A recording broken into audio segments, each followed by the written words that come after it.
هذه الأبيات في رثاء الشيخ العلامة عبد الرحمن العدني رحمه الله رحمة واسعة، وقالها الأخ أبو حذيفة المقري: قتل الشيخ غدرا من رعاع حاقدين،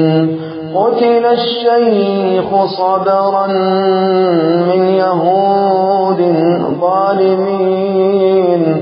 قتل الشيخ لكن سوف نذكره سنين، قتل الشيخ مهلا يا أشاوسة العليم، رددوا دوما معي مات شيخ الصالحين، مات من نشر العلوم، مات شيخ الصائمين، مات من باع الحياة برضا رب العالمين، كان حصنا واقيا في وجوه المجرمين، كان سدا مانعا يرتدي ثوب اليقين، كان ينشر سنة ودين رب العالمين، طبت حيا وميتا طبت في لحد وطين، كم ستبكيك المنابر كم سنسمع من خنين،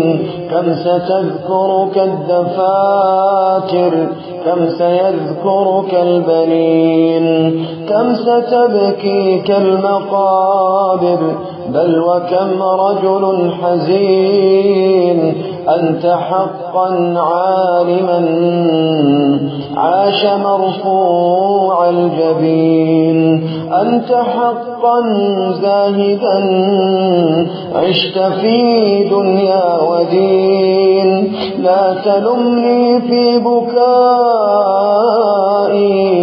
كيف لا أبكي الأمين، كيف لا أبكي حبيبا كان رأس الزاهدين، كان رأسا في الثبات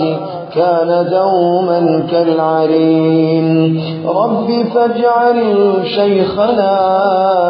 في رحاب المرسلين،